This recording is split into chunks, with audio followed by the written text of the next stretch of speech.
Funding for Election 2024 coverage is provided in part by AARP, a nonprofit, nonpartisan membership association, 83,000 strong in North Dakota. Find information on how to make your voice heard in the 2024 election at aarp.org/ndvotes.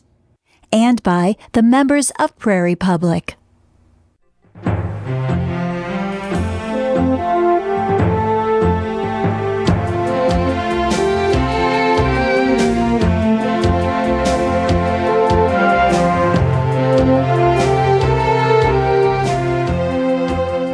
Hello, I'm Matt O'Lean. Welcome to Prairie Public and AARP North Dakota's coverage of Election 2024. Tonight, the debate for Minnesota's 7th District Congressional seat. My guests are Republican Representative Michelle Fischbach and Democratic nominee A.J. Peters. Each candidate will be afforded a 1-minute opening and 1-minute closing statement. In between, they will debate and discuss topics and questions selected by myself, Prairie Public News Director Dave Thompson, as well as our partners at AARP. Based on a coin flip, A.J. Peters goes first on opening statements. Thank you. Good evening. I'd like to say thank you to AARP and Prairie Public and all the PBS stations carrying this tonight. I'm AJ, sometimes called John Peters, and I'm running for Congress because I believe in communities deserve leadership that listens, learns, and fights for everyone, not just the powerful few. I've spent my life as a teacher, a coach, a small businessman, and a community advocate. I've seen firsthand the challenges that our families face, from affordable health care to rural hospital closures to the struggles of farmers fighting for their right to repair. My opponent has spent her time in Washington serving the interest of corporations, not in people of Minnesota. In fact, I believe she just voted against funding for FEMA for the people in Asheville and in Florida. On there, my sister-in-law happened to have been near Asheville when this all happened. She managed to get out of there before the problems. And I also have nieces and nephews in Fort Myers Beach and in Tampa St. Pete, which is right in the path of a Category 5 hurricane. So I really want to let people know. That's 1 minute. That's what you can come back to that later. 1 minute opening statement, Representative Fischbach. Well, thank you. And thank you to Prairie Public and AARP for sponsoring the forum tonight. And thank you to everyone for tuning in. Just a bit about myself. I've been married to my husband, Scott, for 37 years. We have 2 grown children and 7 grandchildren. And in Congress, I currently sit on the Ways and Means Committee, the Trade Subcommittee, Rules Committee, the Budget Committee, and the Ethics Committee. And I've been honored to serve the people of the 7th District for the last 4 years. I've enjoyed and appreciated all of the visits and conversations I've had with people across the district. I visited farms, nursing homes, schools, manufacturers, hospitals, and so many others across every corner of the district. I've even had the chance to visit the world's largest sugar beet in Hallstatt, the Fagan Fighters Museum in Granite Falls, Big Ole in Alexandria, and the Laura Ingalls Wilder site in Walnut Grove, just to name a few. Thank you so much. Looking forward. Okay, we have a lot of issues to get to. Let's start with farming, a big issue in the 7th District. How do each of you stand on continuing farm subsidies? How crucial is farming in the sugar industry in the 7th? And what do you want to see in the next farm bill? And Representative Fischbach, you'll start us off on this one. You know what, I'll start off by saying thank you for asking about it, because, you know, we have been working on the farm bill along with Chairman G.T. Thompson from Pennsylvania, chair of the House Ag Committee. He's been traveling the country for a year to talk to farmers, to do listening sessions, to make sure that we're putting together a farm bill that works for farmers. And I have been happy to be side by side with him. As a matter of fact, he was down at Farm Fest in 2023 with a listening session.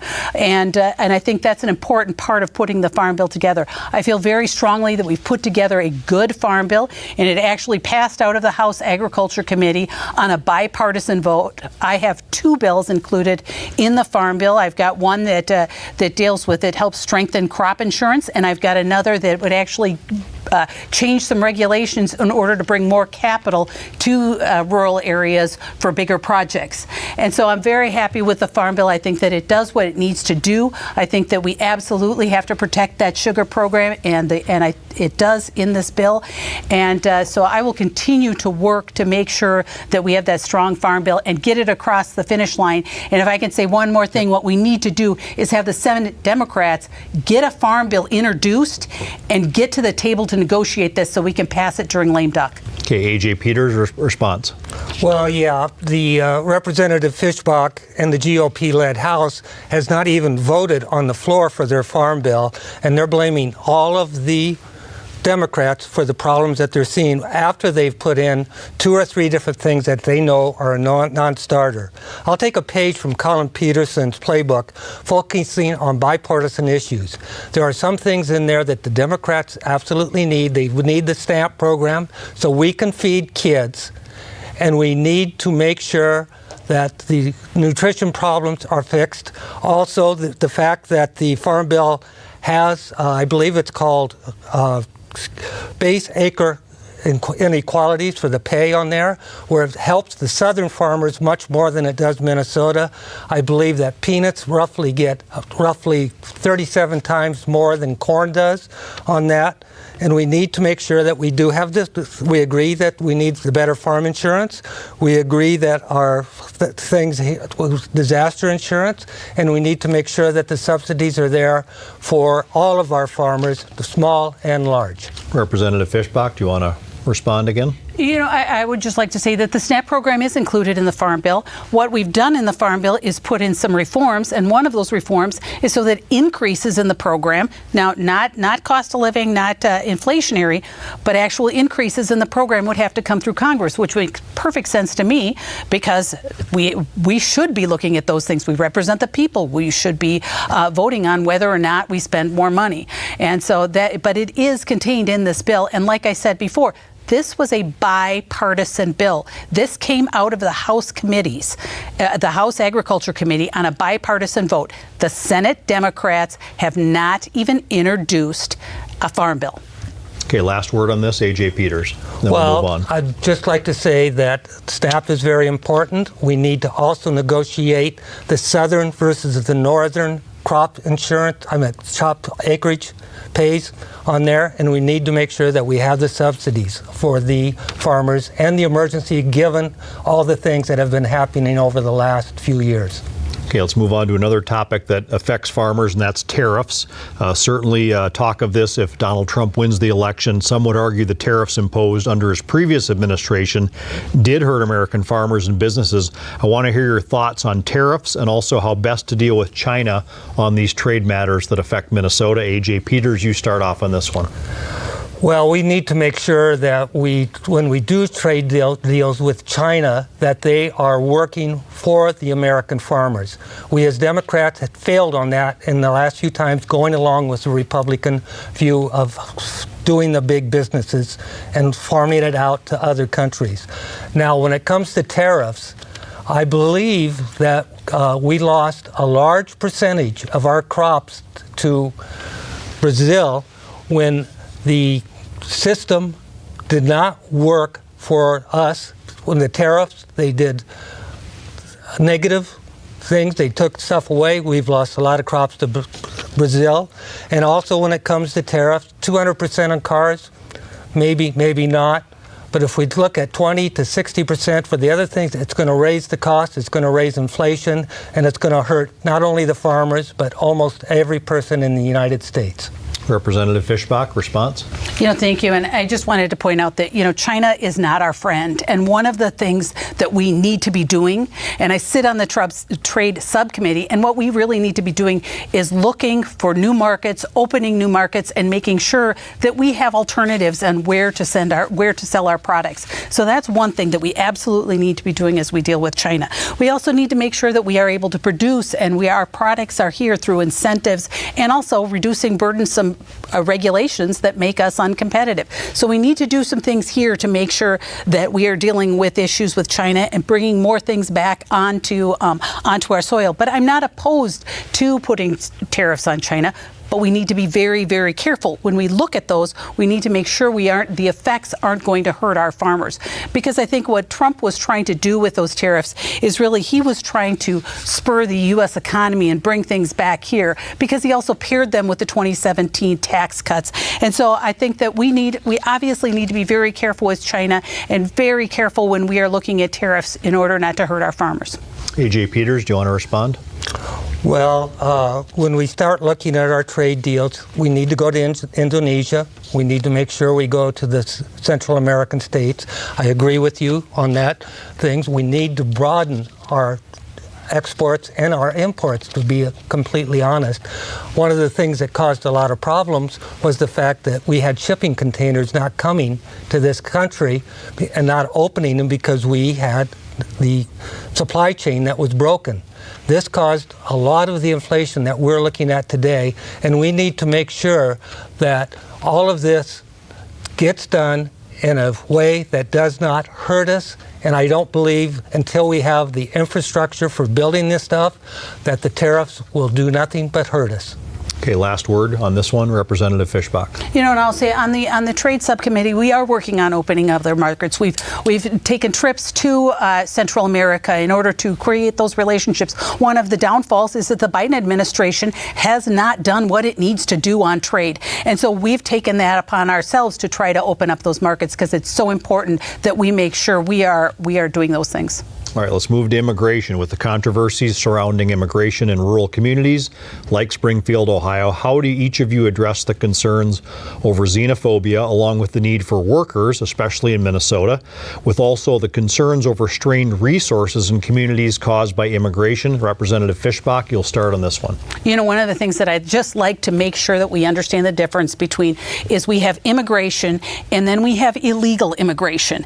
And, you know, the Biden-Harris administration had the opportunity to stop illegal immigration, but they chose to leave the border open. And what I hear from constituents is a concern over the spending on illegal immigrants and insecurity. And I think what the concern is in Springfield, it may very well have been, is that they are just overwhelmed with the influx of individuals and they can't afford it and they don't know how to deal with it. I think and they're very frustrated with it. And I think that's what is happening in Springfield. But, you know, I just want to mention that not that long ago, the Judiciary Committee, one of the subcommittees of the House Judiciary Committee, held a hearing in Grand Forks, and we were talking about the northern border too. So if we're talking about immigration, and particularly illegal immigration, we need to talk about the northern and the southern border, because there are issues. At that hearing, we heard from law enforcement and other members of the community that there are concerns there. But I will say, you know, I do support visa reform, particularly the H-2A. I've got legislation introduced to help reform that. You know, these are, under the visa program, these are folks who want to come here and work. And in the 7th District, so many of them are employed but in the agricultural industry. And what we need to do is reform those visas so that they can be more useful and they can actually fit the employer better. A.J. Peters' response. Okay.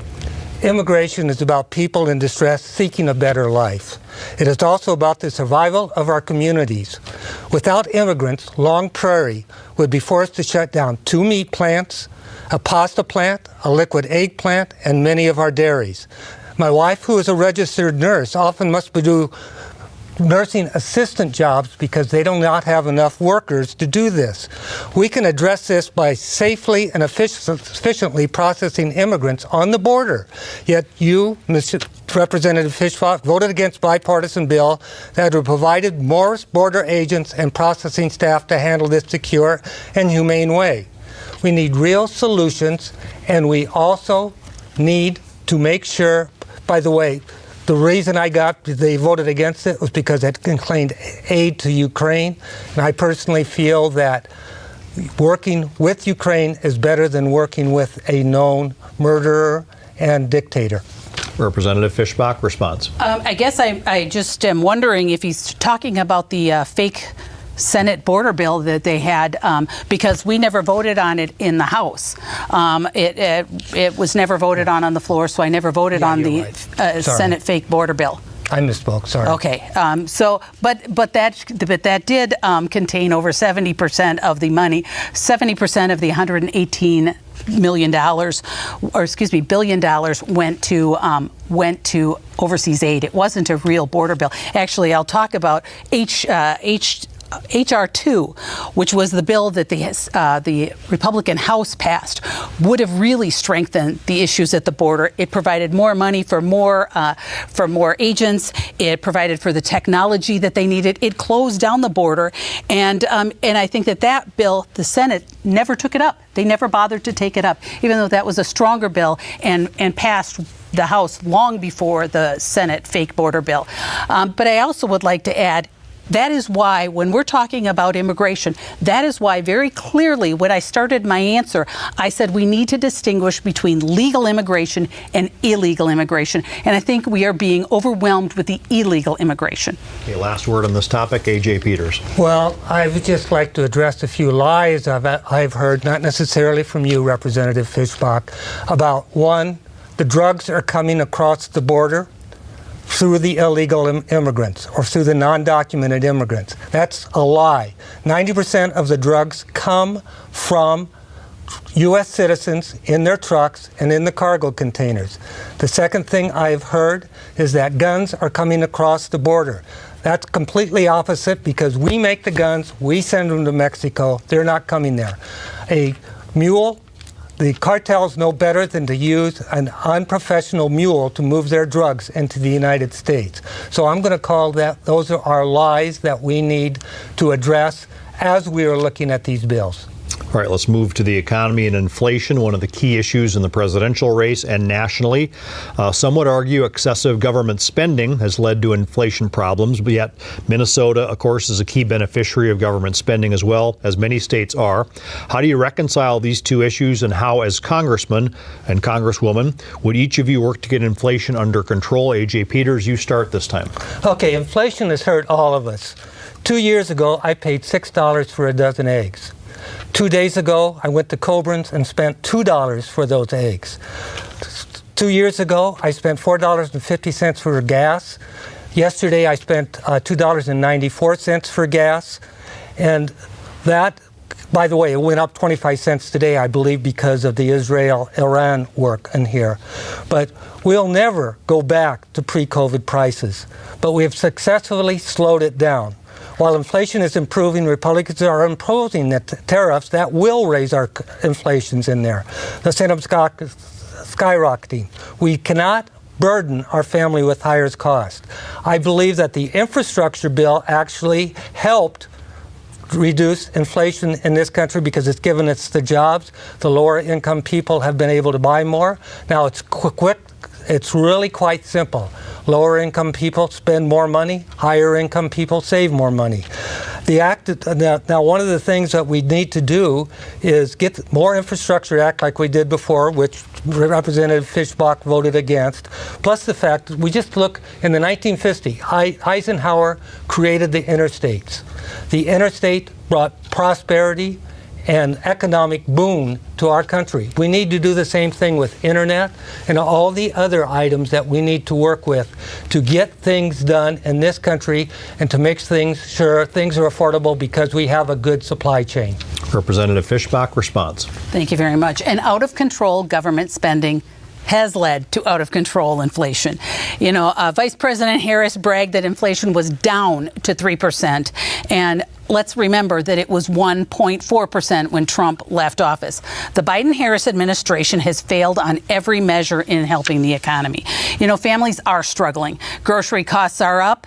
Kids just went back to school last month, and families had to buy new clothes and school supplies. And according to USA Today, this year, a family is spending $200 more than in 2019 for back to school supplies.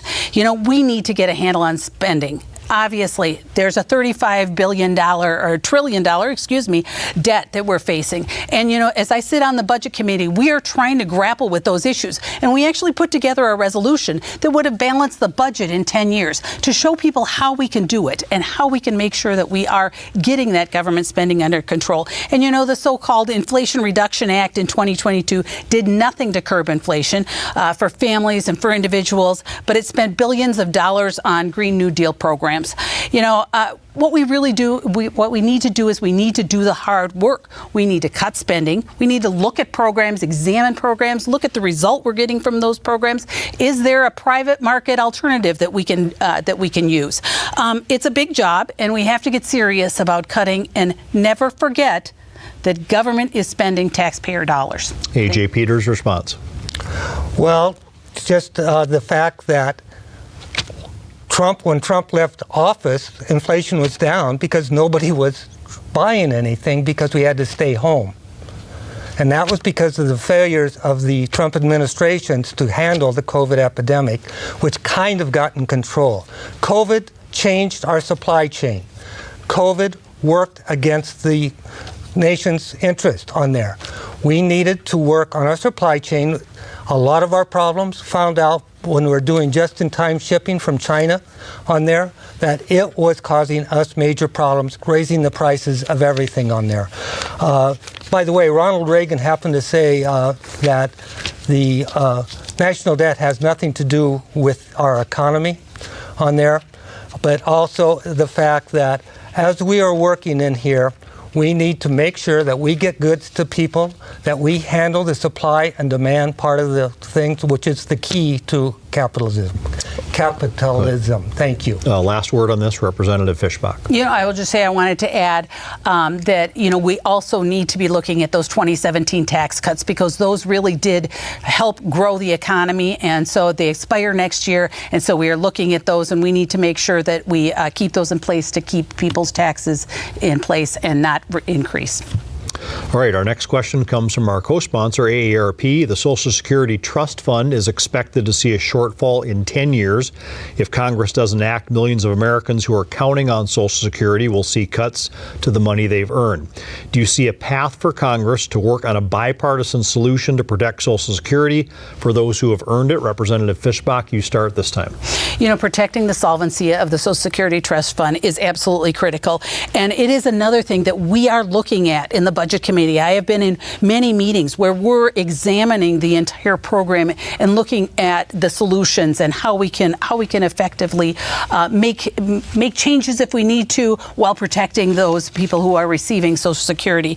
And many Republicans have stated over and over that they want to protect Social Security. But the Democrats still try to use the scare tactic and telling people that their benefits will be cut, and that's just not accurate or helpful. We need the Democrats to come to the table. What we really need to do is have them come to the table and actually have a conversation in good faith instead of the scare tactics, and have honest conversations about making changes if we need to preserve and strengthen the program. We cannot or will not make cuts to current recipients. We all know that people are depending on the funds and they have paid in, and we have to honor that commitment. But we also need to get everyone at the table. If we are going to do this, we need to get everyone at the table, including the Democrats, and talk about this in an honest way. A.J. Peters' response. I agree we need to talk about this in an honest way, but let's just take a look at it. Social Security is based on two different parts. One is how much the employee pays, and one is how much the employer pays. 90% of what the employee doesn't pay, let me restate that. Employees only pay 10% of the possible income in this nation, leaving 90% of that being left alone, and therefore we don't have the benefit of supplying Social Security to the people that need it.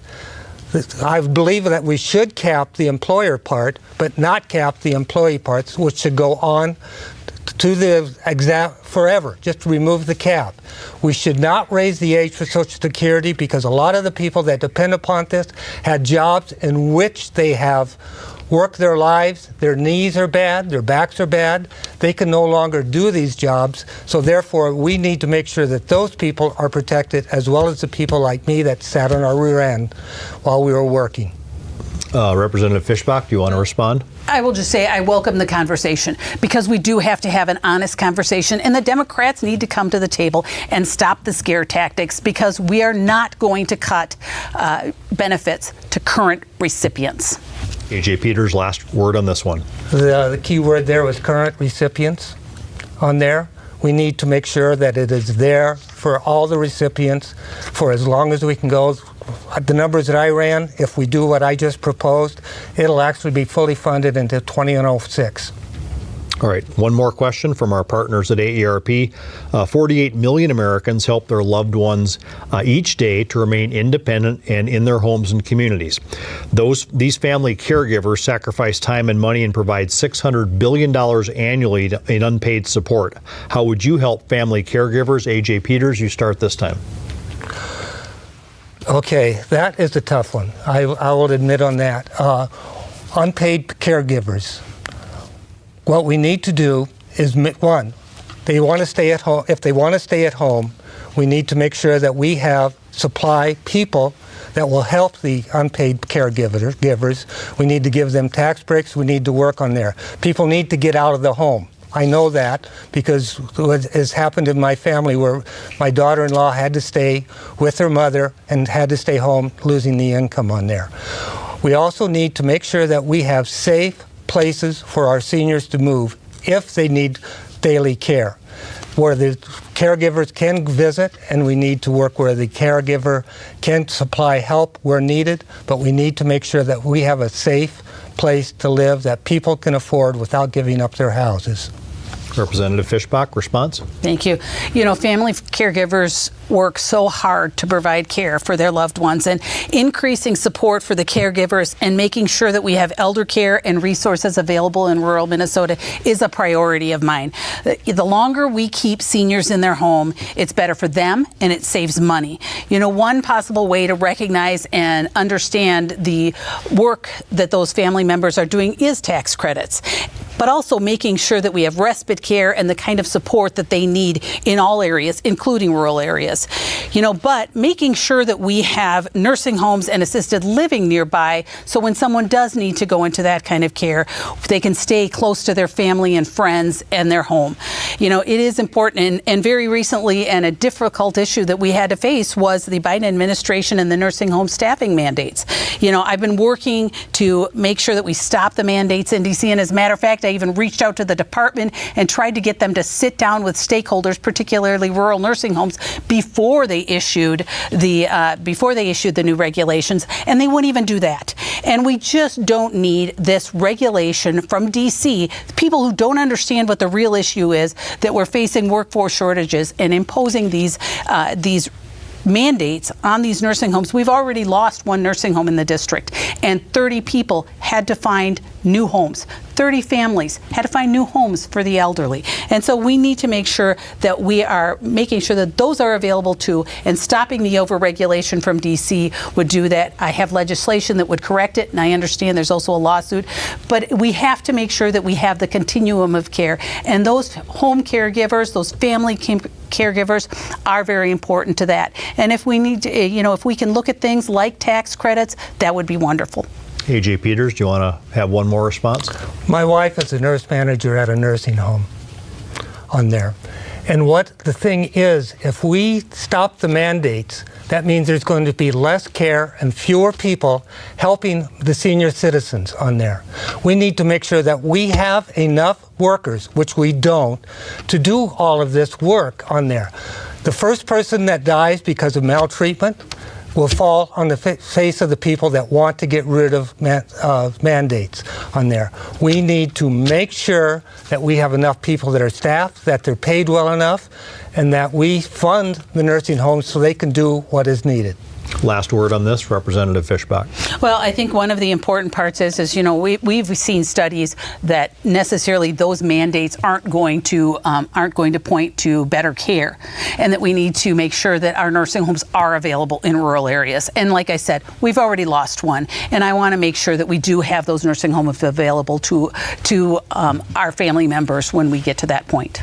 All right, let's move to foreign policy. What are each of your views on and ways forward on Russia, Ukraine, and also the Israel-Hamas conflict in Gaza? So big question, couple different things going on in the world right now. And Representative Fischbach, you'll start us off on this one. Well, thank you very much. And you know, the Ukraine and Israel wars, you know, are really a result of the Biden-Harris administration's weakness on foreign policy and their total failure in their withdrawal from Afghanistan.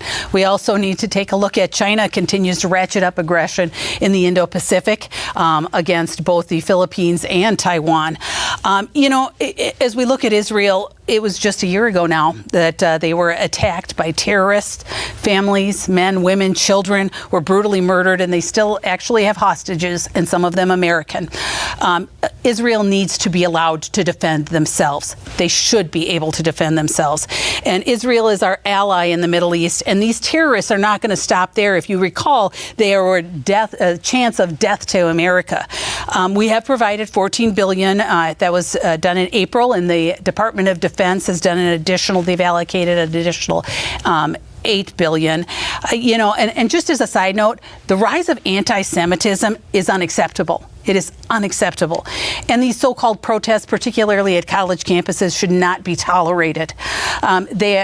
Jewish students are frightened for their lives, and we need to do everything that we can to support Israel and support the Jewish people. In Ukraine, they have already received $175 billion. And the thing is we don't know where it's went. The Department of Defense has admitted they don't know where that $175 billion has gone. And we need to get an accounting of where it's gone and where it is before we send more. A.J. Peters, response. Okay, Israel does have the right to defend itself. We agree with that.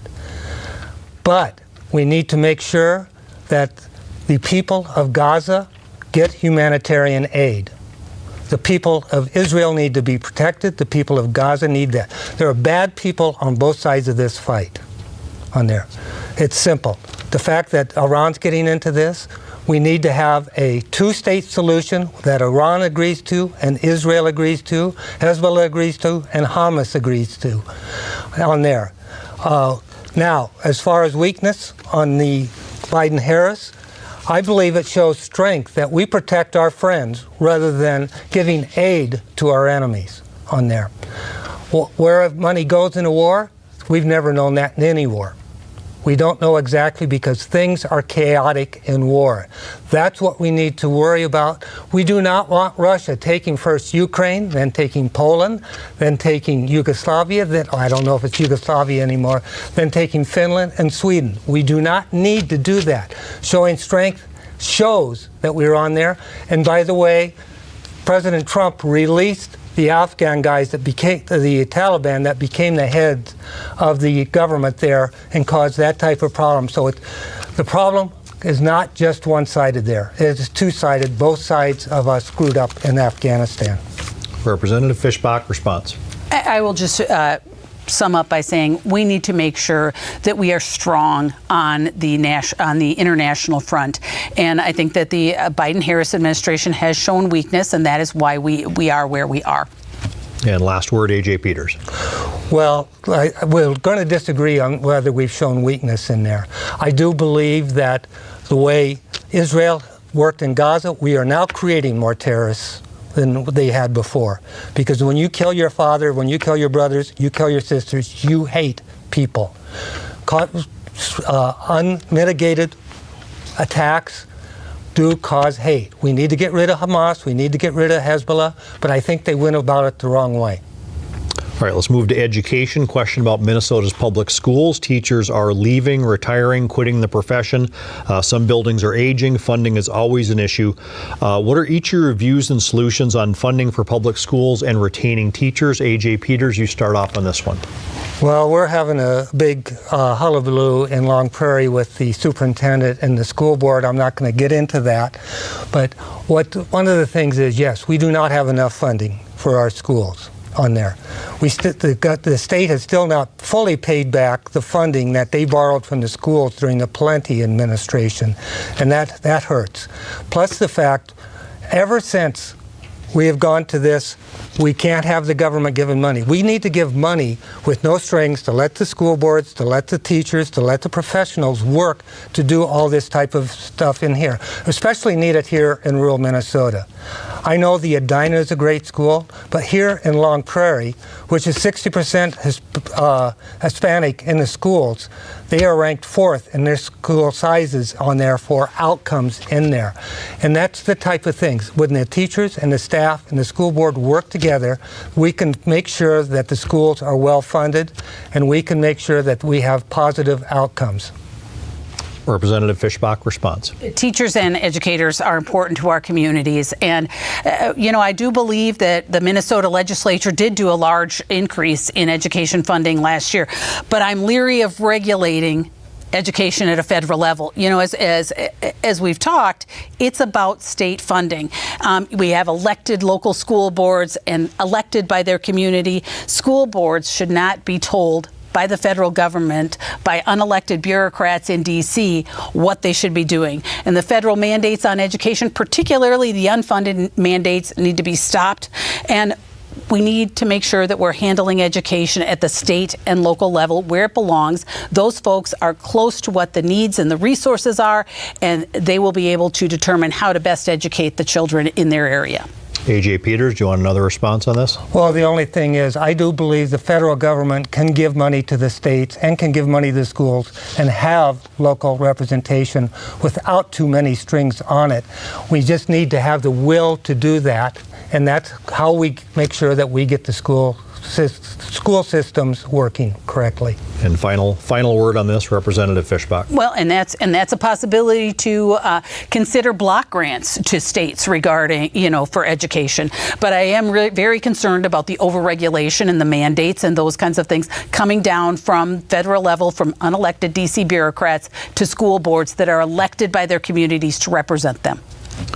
All right, I want to get to a topic that was mentioned in opening statements, and that's kind of a political football going on in the nation right now, and that's FEMA funding with the hurricane and now another hurricane coming toward Florida with Hurricane Milton. So I guess my question is, Representative Fischbach, do you want to respond to what Mr. Peters said about FEMA voting and funding and things like that? And also kind of the follow-up is, how do you see the government role in responding to crises like this? Representative Fischbach, you go first.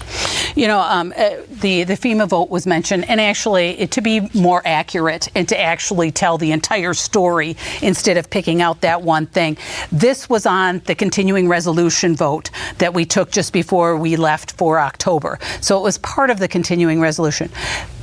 That bill also had $231 million, as I recall, for the Secret Service, and I was concerned about that because you know what, the Secret Service was just given that money, was being given that additional money, and the investigation into the assassination attempts hasn't even been finished. We don't know what's really going on, but we're handing them money. In addition to that, it didn't have the SAVE Act, which would have required actual, and particularly important in Minnesota, it would have required actual proof of citizenship in order to vote, which only makes sense because we all say that only citizens can vote. So why are we not, in some cases, asking for the proof? So, but I do think that the Biden-Harris administration needs to step up and make sure that those folks are getting the kind of help that they need. Because we've all seen the pictures of the devastation and these people, days and weeks afterwards, struggling to even get water. They don't have electricity in many cases. And I know that there are a lot of, and I'd like to thank them, private organizations and individuals who are there on the ground helping.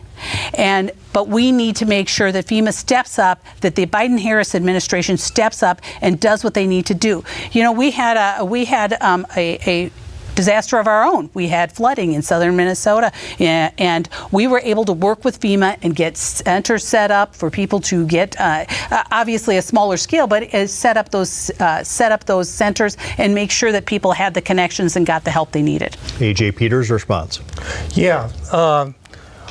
Well, just today, Speaker Johnson decided not to bring Congress back to vote on continuing aid for FEMA, which is bad on there.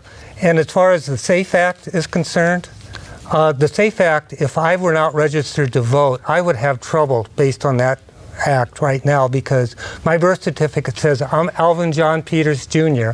My driver's license says I'm Alvin John Peters, and I have my Social Security that says Alvin J. Peters. None of those work together, and it would take me months to do this. Imagine the fact that also women that have been married don't have their birth certificate, their name changed, then they get divorced, their name changed, and get remarried, their name changed again. I've been told by a constituent that it took her 3 months to get her driver's license with the new ID on there for that. It's just getting rid of voters. We have no voting problems in Minnesota. None of the lawsuits that happened found that anything was wrong. Basically, when we have Republican judges talking to Republican people, we have not had a problem in the elections. We know our elections are safe, and the people that I know will not let anybody vote twice. They will let them do a regular, what's the name of the word? For the submit a ballot but not be counted until you're proven. So that's the way it is. Thank you. Representative Fischbach, do you want to respond? I would just like to respond just briefly, saying that there's never been a problem in Minnesota. You know, I think very recently, and if I'm recalling correctly, very recently we were seeing issues with the voter rolls and additional people being added to it. So I will never say that that the election process is perfect in it, but I think we need to strive to make it safe and do what we can to protect election integrity. A.J. Peters, last word on this and FEMA and anything else? Well, the way everything has been stated, to me it looks like a poll tax. All right, let's move on to another topic. Why is there such a huge difference between Greater Minnesota and the Twin Cities, and how will you represent the 7th District to make sure Greater Minnesota has that voice in Congress? A.J. Peters, you start this time. Well, first of all, I'm going to blame my Democrats for ignoring rural places for a long time here, that we took them for granted when they had the big area, and then we didn't work hard to bring them back. What we need to do is, rural and urban people are alike on there. They are alike. They both have problems. They both need work to get done. They need to earn a living. They need to take care of their kids. They need to make sure that the kids get educated and they're safe and they're healthy. We have not done a good job of that. We need to work together to make sure that that gets done. Representative Fischbach, response? You know, that is one of the huge issues, is, you know, the difference between the kinds of money and support that the Twin Cities gets and Greater Minnesota. You know, one of the things is that I've been able to do in Congress is band together with other folks that have like districts. So that's one of the things. But I do think that we absolutely, one of the other things that I've been doing is talking about strong rural communities and making sure that we have all aspects, whether it be healthcare, education, the ag industry, but looking at those strong rural communities. And when we look at legislation, making sure that rural areas are addressed in those, you know, if we are looking at, you know, a housing incentive or some kind of thing like that, making sure that the issues and the concerns that rural areas have are addressed so that we can qualify for those incentives and tax credits, but making sure in every piece of legislation that the concerns and issues that rural areas have are addressed in those pieces of legislation. A.J. Peters, do you want to respond? I agree with 90% of that. I just want to make one point. As far as money is concerned, the rural people get more money back than they put in, and the city people get less back than they put in. But that's not the problem, because we need more money out here because of the big area we have to cover. But yes, we need to work for both strong rural communities. Representative Fischbach, last word on this. I just really strongly believe that those strong rural communities are what's going to make sure that our area survives. Okay, let's move on to free speech and social media. This is a big issue nationally, disinformation. Facebook CEO Mark Zuckerberg recently said he regrets censorship on his platform during COVID. How do you balance the government's role, if any, in protecting us from what some call dangerous misinformation versus constitutionally protected free speech? Representative Fischbach, you start us off on this one. The right to free speech is enshrined in the Bill of Rights, and I believe it's key to it's part of the key to democracy. The problem is that the other side wants to judge and determine what people are allowed to say. They get to decide what disinformation is, and I am suspect of someone who says whatever they want, but then will work to limit someone else's free speech. Free speech needs to be protected and not set up so that it says one side gets to judge the other side. We may not always agree, and we may not always like what other people are saying, but they should be allowed to say it. And it is not government's role to decide which speech they like or they don't like. A.J. Peters, response. Well, I don't think it's up to the government to decide what they like and what they don't like, but we have a big problem with AI right now. I've seen pictures of people that are talking together when they've never been there. I've actually seen live videos which appear to have Donald Trump say something, or appears that Joe Biden says something that they never said on there. That's a problem. So we need to address the AI issue as we address all the other false information that I hear out there. And I do think that whenever something is said on Facebook or Twitter, and all the lies that are TikTok is just a cesspool, by the way. But as far as misinformation and health information, but we need to make sure that properly vetted information and the vetting comes across based on what we have seen that is misinformation.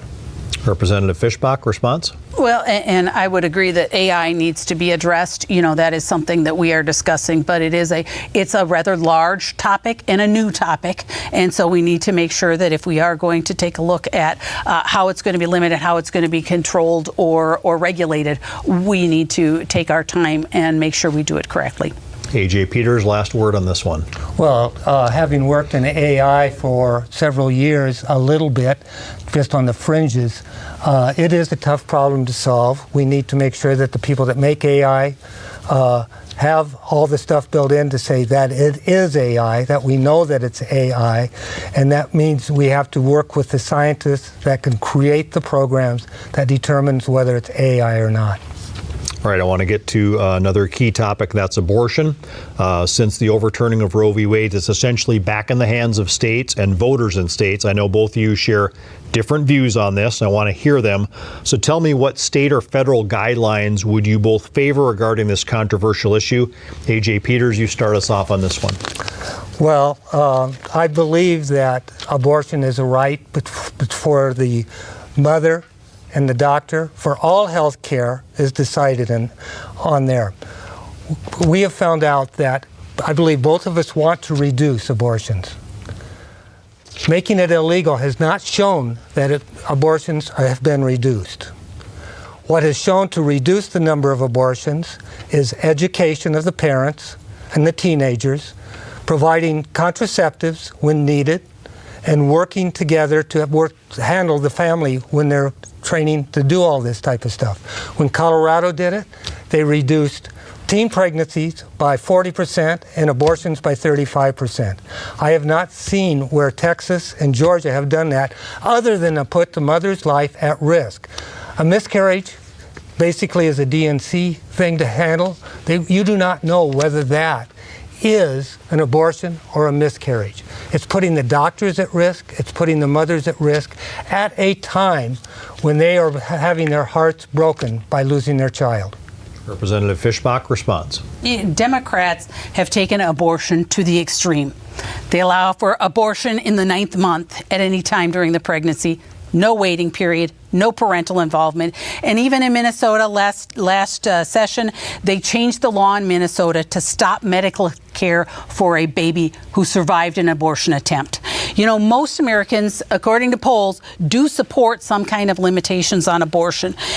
I will say pro-lifers always have and always will be about helping women and their babies. That's why I introduced the HOPE Act and the Moms Act. These bills will help with crisis pregnancy centers, provide resources for prenatal telehealth, and provide vital information and resources for mothers. And I will continue to reach out and to help protect mothers and their babies. A.J. Peters, response. Well, I'd just like to address the fact about the Minnesota law, and I cannot speak about any other states. But when they changed the wording of that, it is giving the parent and the doctor permission to not. It's just like when you unplug an adult from the respirator when they are not going to survive. When you allow the baby to live for 2 weeks in continual pain, if they've been born without a skull, if they've been born with several other defects that are on there, we should be allowed to humanely treat that child and let them go in peace. Last word on this, Representative Fischbach. I believe a baby who survives an attempted abortion deserves medical care. All right, let's move to one more topic, affordable housing, which is such a key issue for so many Americans. And what will you as representatives at the federal level, if anything can be done about this issue? Representative Fischbach, you can start off on this one. And this is one of the things, housing is one of the things that, as I travel the district and meet with folks, this is one of the things they talk about. And we need to take a look at entry-level housing, so that a working family can afford a home. There's been a lot of focus on low-income housing, which may have its place, but we need homes at a level where working families can afford them. There's a lot of barriers, infrastructure costs to bring services like water and sewer to homes, and the overregulation and the permitting process all add costs to those homes. And many of our small towns have aging housing stock, so they either need rehab or they need replacement. Inflation and the economy have made it even more difficult, including higher interest rates on mortgages. But, as I mentioned before, as we do consider programs for housing and any programs, we must also address that we need housing in rural areas and making sure that those needs are addressed in the programs that we have. There is a housing tax credit that we are hoping to continue. It was put in the 2017 tax cuts, and so we're trying to make sure that tax credit would continue to help. The other thing is the bill that I have that is included in part of the Farm Bill to help bring more capital to rural areas for projects. That would be helpful. But housing is, Housing is an ongoing issue, and we need to continue to work for any kind of creative solution that we can come up with. And I know that there are a lot of the smaller cities in the district, across the district, that are doing very creative things in order to bring housing to their areas. A.J. Peters, response. Well, housing is one of our most urgent issues right now. But the lack of an immigration bill is making it worse. We had hail at my place. I got $28,000 worth of insurance costs that I have to have my house. But we're having trouble getting enough workers. And most of the workers that do roofing work are immigrants in here. So we are slowing down construction, which makes it more expensive, because when we start building a house, if it takes longer to get done because we have lack of workers, prices go up no matter what happens in there. I also support the Harris Plan, which communities build affordable homes and ensures local contractors get a fair shot. Right now, unfortunately, the GOP supports policies that favor the large builders focused on expensive homes, leaving everyday people out. We need to build more affordable housing that support the workers who make it possible, and not just to cater to corporate interests. Representative Fischbach, response. Well, and I appreciate that, but I will say it is one of the issues that we're facing, and we have to be creative in how we're going to address those. And I will continue to work to make sure that the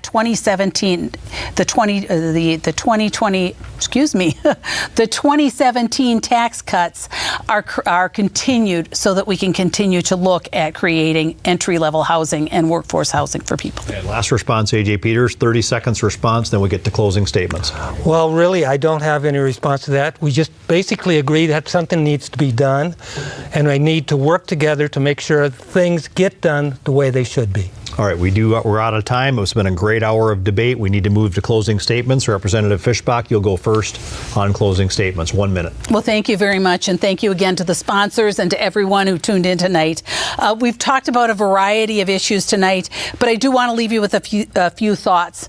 I'm working to keep more dollars in your pockets. Government needs to get its spending under control, and we always need to remember that government is spending taxpayer dollars. It's important to get the economy back on track, on control, and I continue to fight to secure the border and bring security back to our country, including making sure that our law enforcement officers have the respect they deserve and the equipment they need, and making sure our farmers have the tools they need, because food security is national security, and they are the backbone of this country. And I will continue to talk about and fight for strong rural communities to make sure that our communities can thrive and grow so our children and our grandchildren have a great place to live and to work. And please get out and vote. I ask for your vote, and I ask the honor to serve the 7th District for another 2 years. Thank you. And closing statement, 1 minute, A.J. Peters. Thanks for everybody coming here. Thank you, Representative Fischbach. Thank you, sir. And I believe we need a future that can thrive. Now, one of the things that has been hit hard tonight is the taxes that are coming from, that are due to expire next year. I think they need to be changed.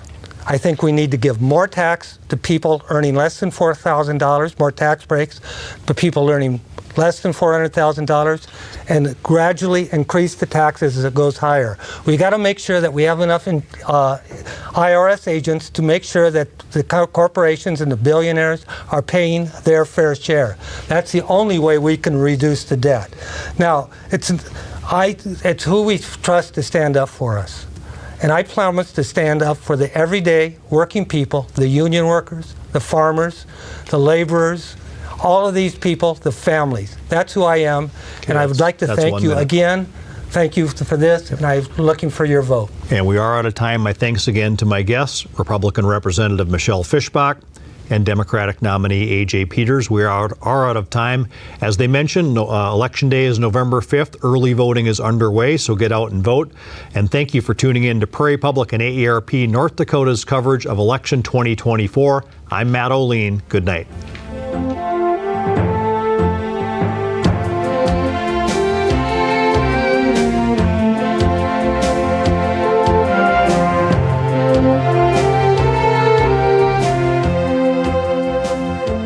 Funding for Election 2024 coverage is provided in part by AARP, a nonprofit, nonpartisan membership association, 83,000 strong in North Dakota. Find information on how to make your voice heard in the 2024 election at aarp.org/ndvotes. And by the members of Prairie Public.